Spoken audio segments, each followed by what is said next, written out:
AP సచివాలయంలో ఇవాళ ఉదయం సీఎం చంద్రబాబు నేతృత్వంలో విభాగాధిపతుల సమావేశం జరగనుంది. 10:30కు సీఎస్కే విజయానంద్ స్వాగత ఉపన్యాసం చేయనున్నారు. 10:35 సీఎం చంద్రబాబు ప్రసంగించనున్నారు. 11 గంటల నుంచి 11:30 వరకు జీఎస్టీపీ కేసీఐఎస్ పై ఆర్థిక ప్రణాళికల శాఖ ప్రిన్సిపల్ సెక్రటరీ ప్రెజెంటేషన్ ఇవ్వనున్నారు.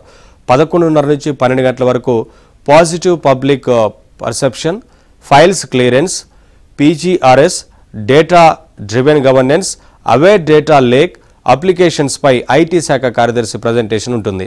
మధ్యాహ్నం 12 గంటల నుంచి 10 నిమిషాలు కేంద్ర ప్రాయోజిత పథకాలు, 12:10 నుంచి 12:30 వరకు సక్సెస్ స్టోరీలు, కీ అవుట్కమ్స్ కార్యదర్శుల ప్రజెంటేషన్ ఉండనుంది. 1:20 నుంచి 1:20 పాటు సీఎం ముగింపు ఉపన్యాసం ఉంటుంది. ఆ తర్వాత 5 నిమిషాల వరకు జీఏడీ పొలిటికల్ సెక్రటరీ ఆధ్వర్యంలో ఓట్ ఆఫ్ థ్యాంక్స్ కార్యక్రమం నిర్వహించనున్నారు.